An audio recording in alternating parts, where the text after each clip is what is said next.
After the time of trouble and war was over, and you went away from my country in the pursuit of your desires, which we men of the islands cannot understand, I and my brother became again, as we had been before, the sword-bearers of the ruler. You know we were men of family, belonging to a ruling race, and more fit than any to carry on our right shoulder the emblem of power. And in the time of prosperity, Side Endring showed us favor, as we in time of sorrow had showed to him the faithfulness of our courage. It was a time of peace, a time of deer hunts and cockfights, of idle talks and foolish squabbles between men whose bellies are full and weapons are rusty.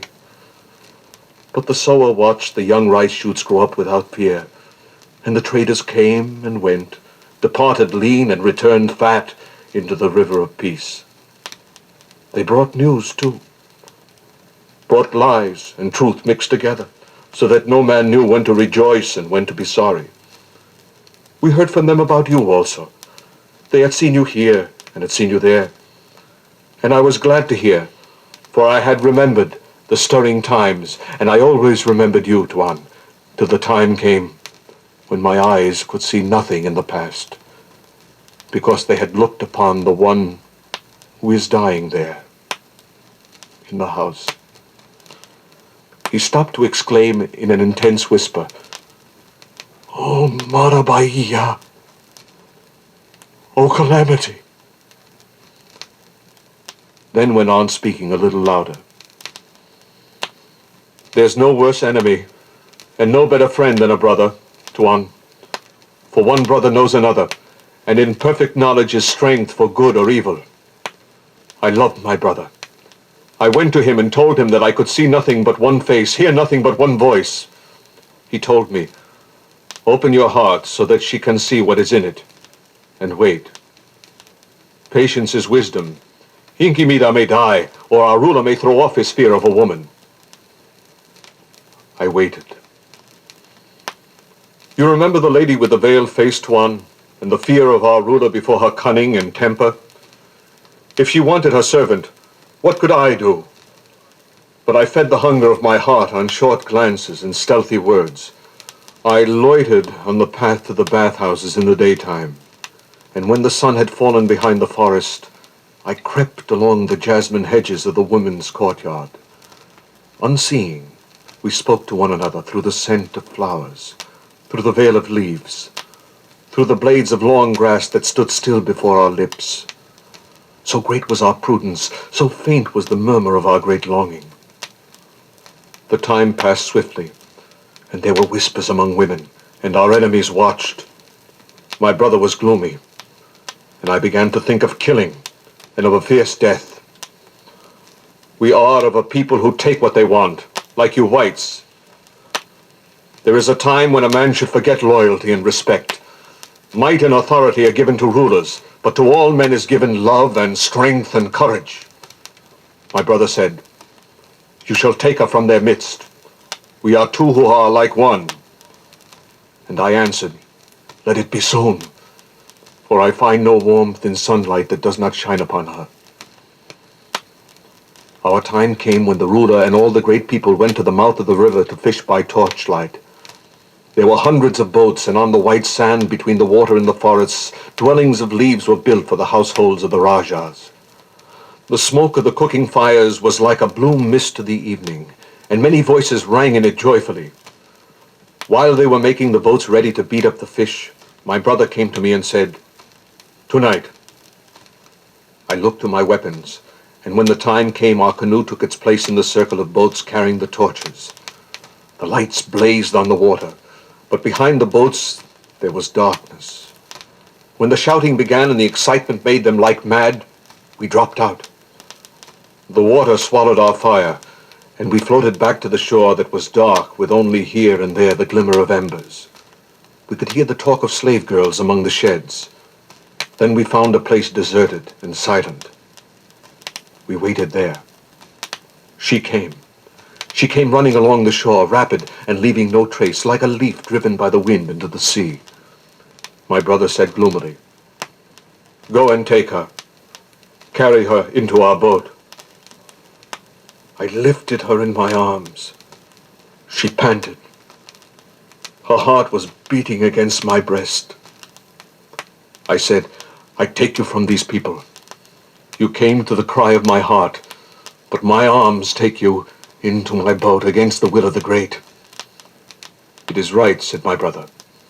We are men who take what we want and can hold it against many. We should have taken her in daylight.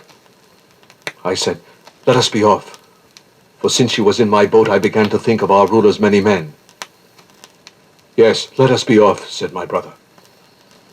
We are cast out, and this boat is our country now, and the sea is our refuge. He lingered with his foot on the shore, and I entreated him to hasten, for I remembered the strokes of her heart against my breast, and thought that 2 men cannot withstand 100. We left, paddling downstream close to the bank, and as we passed by the creek where they were fishing, the great shouting had ceased, but the murmur of voices was loud like the humming of insects flying at noonday. The boats floated, clustered together in the red light of torches under a black roof of smoke, and men talked of their sport. Men that boasted and praised and jeered. Men that would have been our friends in the morning. But on that night were already our enemies. We paddled swiftly past. We had no more friends in the country of our birth. She sat in the middle of the canoe with covered face, silent as she is now. And I had no regret at what I was leaving because I could hear her breathing close to me, as I can hear her now. He paused, listened with his ear turned to the doorway, then shook his head and went on. My brother wanted to shout the cry of challenge, one cry only, to let the people know we were free-born robbers who trusted our arms and the great sea. And again I begged him in the name of our love to be silent. Could I not hear her breathing close to me? I knew the pursuit would come quick enough. My brother loved me. He dipped his paddle without a splash. He only said, there is a half a man in you now. The other half is in that woman. I can wait. When you are a whole man again, you will come back with me here to shout defiance.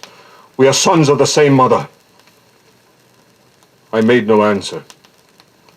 All my strength and all my spirit were in my hands that held the paddle. For I longed to be with her in a safe place beyond the reach of men's anger and women's spite. My love was so great that I thought it could guide me to a country where death was unknown. If I could only escape from Inki Mida's fury and from our ruler's sword. We paddled with haste, breathing through our teeth. The blades bit deep into the smooth water. We passed out of the river. We flew in clear channels among the shallows. We skirted the black coast. We skirted the sand beaches where the sea speaks in whispers to the land, and the gleam of white sand flashed back past our boat, so swiftly she ran upon the water. We spoke not. Only once I said, sleep, Diamelin, for soon you may want all your strength.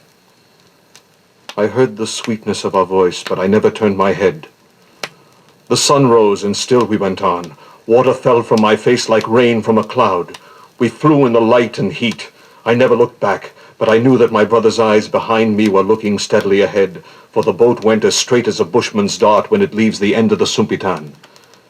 There was no better paddler, no better steersman than my brother. Many times together we had won races in that canoe, but we never had put out our strength as we did then. Then, when for the last time, we paddled together.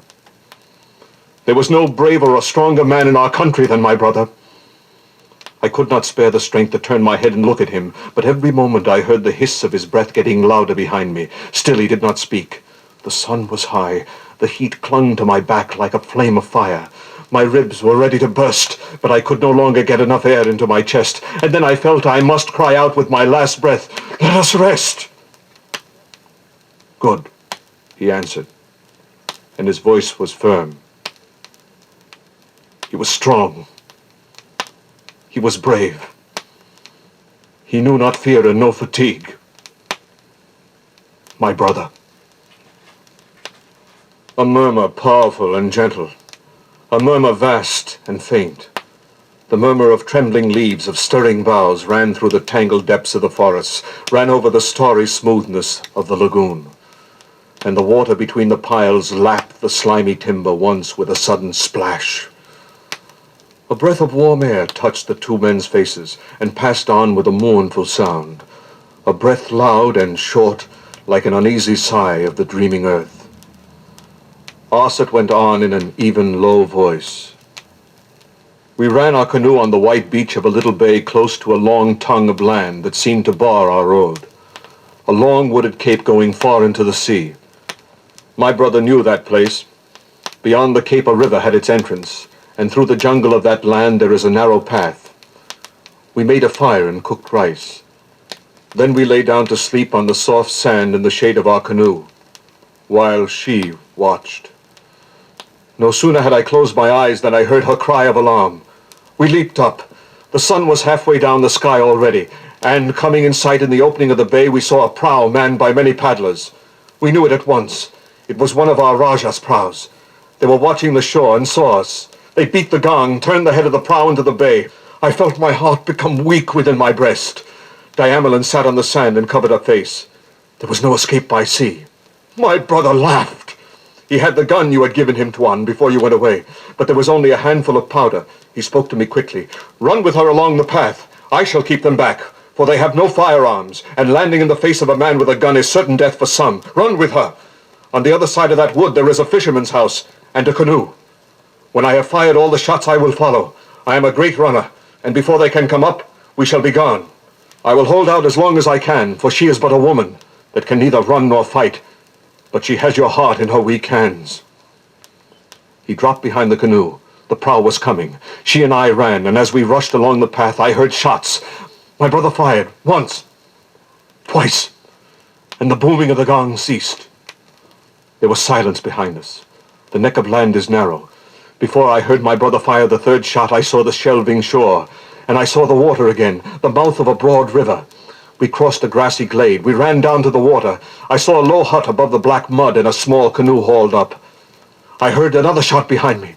I thought, that is his last charge. We rushed down to the canoe. A man came running from the hut, but I leaped on him and we rolled together in the mud. Then I got up and he lay still at my feet. I don't know whether I had killed him or not. I and Diamelin pushed the canoe afloat.